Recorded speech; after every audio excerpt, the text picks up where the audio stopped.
Hello, welcome back to my channel. അപ്പോൾ ഇന്നത്തെ ഒരു ഡേ ഇൻ ലൈഫ് കണ്ടാലും നമുക്ക് ഇന്ന് എക്സാം ഡേ ആണ് കേട്ടോ. രാവിലെ തന്നെ നേരത്തെ എണീച്ചു. PSC എക്സാം ഉണ്ടായിരുന്നു, അക്കൗണ്ടൻ്റ് ആയിരുന്നു എക്സാം. രാവിലത്തെ വ്യൂ ആണ് ഇത്, നല്ല രസമില്ലേ? കുട്ടികൃഷ്ണനെ കാണാൻ വാ അടിപൊളി. അപ്പോൾ രാവിലെ നേരത്തെ എണീറ്റ് അമ്പലത്തിൽ പോകാമെന്ന് വിചാരിച്ചു. നേരെ ഗുരുവായൂരപ്പൻ്റെ നടയിലേക്ക് ചെന്നു. അമ്പലത്തിലേക്ക് ചെന്ന് പ്രാർത്ഥിച്ചു. പ്രാർത്ഥനയൊക്കെ കഴിഞ്ഞ് അവിടെ ചെന്ന് കഴിഞ്ഞാൽ എന്താ പറയുക, നല്ലൊരു അറ്റ്മോസ്ഫിയർ അല്ലേ.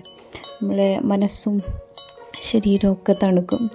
സോ അവിടെ നിന്ന് പ്രസാദമൊക്കെ വാങ്ങിച്ച് പഴവും പഞ്ചസാരയും വെണ്ണയൊക്കെ വാങ്ങിച്ച് വീട്ടിലേക്ക് എത്തി. പഠിക്കാനിരുന്ന് അക്കൗണ്ടൻറ്റ് എക്സാം ആണെങ്കിലും ഭയങ്കര ടഫാണ്. അത് അറിയാവുന്നവർക്ക് അറിയാം. കൊമേഴ്സ് എന്തിനാ പഠിച്ചതെന്ന് പോലും ഞാനിപ്പോൾ ചിന്തിക്കുന്നുണ്ട്. പിന്നെ ഞങ്ങൾ പുറപ്പെട്ടു. അത്യാവശ്യം ദൂരമുണ്ട്. തൃശ്ശൂരായിരുന്നു എക്സാം ഉണ്ടായിരുന്നത് കേട്ടോ. തൃശ്ശൂരല്ല, കുട്ടനെല്ലൂരും കഴിഞ്ഞിട്ട് ഏതോ സ്കൂളിലായിരുന്നു കേട്ടോ. അത് നല്ല ചൂടായിരുന്നു, പറയാനേ ഇല്ല. ഉരുക്കി തീരവേ. അങ്ങനെ സ്കൂളെത്തിയപ്പോഴേക്കും ഏകദേശം വയ്യാതെയായിരുന്നു. അപ്പോൾ ഡ്രിങ്ക് കഴിച്ചാൽ നല്ല രസമുണ്ട് കേട്ടോ. ഉള്ളിൽ പൾപ്പിൻ്റെ കട്ടിങ്സൊക്കെ ആയിട്ട്. സോ എക്സാം കഴിഞ്ഞു. ഓക്കെ. പിന്നെ തിരിച്ച് വന്നപ്പോഴും വിശന്ന് ഒരു കേക്കൊക്കെ കഴിച്ചു. പിന്നെ തിരിച്ച് ഞങ്ങൾ വീട്ടിൽ പോകാനുള്ള ഒരു തിടുക്കത്തിലായിരുന്നു കേട്ടോ. സോ അതിൻ്റെ ഇടയിൽ എക്സാമും ആലോചിച്ച് ഞാനിങ്ങനെ ശ്യാമളയെ പോലെ ഇങ്ങനെ നോക്കിയിരിക്കുകയാണ്. എന്താ എഴുതിയെന്ന് എനിക്ക് തന്നെ ഓർമ്മയില്ല. അതാണ് അവസ്ഥ. സോ ഇനി റിസൾട്ട് വരുമ്പോൾ അറിയാമല്ലോ. എന്താന്ന് എനിക്കും അറിയാൻ, നോക്കുന്ന ആൾക്കറിയാം. ഞാൻ വിചാരിക്കും, ആരാണപ്പാ ഈ ക്വസ്റ്റ്യൻ പേപ്പേഴ്സൊക്കെ തയ്യാറാക്കുന്നത്? ഇവർക്ക് പണിയൊന്നുമില്ലേന്ന്.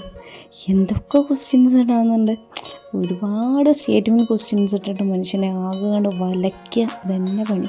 പിന്നെ തൃശ്ശൂർ പൂരത്തിൻ്റെ തലേ ദിവസം ആയതുകൊണ്ട് തന്നെ, പക്ഷേ എന്തോ ഒരു നമുക്കറിയാലോ, ദുഃഖവാർത്തയിൽ എല്ലാവരും ഭയങ്കര ഒരു ഇതിലാണ്. പക്ഷെ ആളുകളൊന്നുമില്ല കേട്ടോ. പക്ഷെ നിറയെ പോലീസുകളുണ്ട്, പ്രൊട്ടക്ഷന് വേണ്ടിയിട്ടായിരിക്കാം.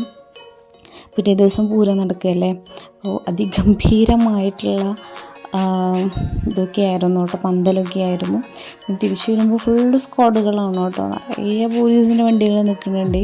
നാളത്തെ പ്രൊട്ടക്ഷന് വേണ്ടിയിട്ടായിരിക്കാം. എന്നാലും മരണപ്പെട്ടവർക്ക് വേണ്ടിയിട്ട് നമുക്കൊക്കെ ആത്മാർത്ഥമായിട്ട് പ്രാർത്ഥിക്കാം. എന്താ ചെയ്യുക, ചില സന്ദർഭങ്ങൾ അങ്ങനെയാണ്. അപ്രതീക്ഷിതമായിട്ട് നമുക്ക് ഓരോരോ പ്രശ്നങ്ങൾ വരുമല്ലോ. അത് വിടാം. എന്നിട്ട് പൂരത്തിൻ്റേതായുള്ള കാഴ്ചകളൊക്കെ നമുക്ക് കാണാം കേട്ടോ അവിടെ. മെയിനായിട്ട് 6-ാം നമ്പർ, പൊരിയൽ, അങ്ങനത്തെയൊക്കെ. പിന്നെ തിരിച്ച് വീട്ടിലേക്ക് വന്ന് ആസ് യൂഷ്വൽ എന്തെല്ലോ ഉണ്ടെന്ന് നോക്കി.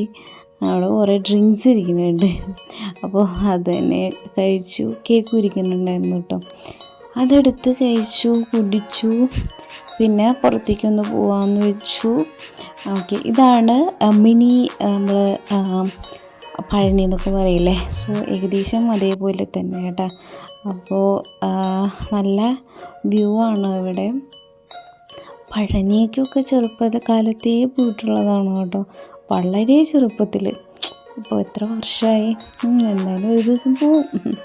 അപ്പോൾ എന്തായാലും പടിക്കെട്ടുകൾ കാണുമ്പോൾ ഈ ഒരു ചൂട് സമയത്ത് വരിക എന്ന് പറയുന്നത് ഭയങ്കര അസഹനീയമായ അവസ്ഥയാണ്. എന്നാലും രസമാണ്. എക്സാമിൻ്റെ ഹാങ് ഓവർ ഒന്ന് തീർക്കാൻ വേണ്ടി 2 റീൽസ് അങ്ങോട്ട് ചെയ്തു. അല്ല പിന്നെ നമ്മളോട് കളി ഒന്നിനെ മറികടക്കാൻ നമ്മുടെ കയ്യിൽ വേറെ ഒന്നുണ്ട്. അല്ല പിന്നെ ഇഷ്ടമായാൽ ലൈക്ക് ചെയ്യുക, സബ് ചെയ്യുക. Okay, thank you, by.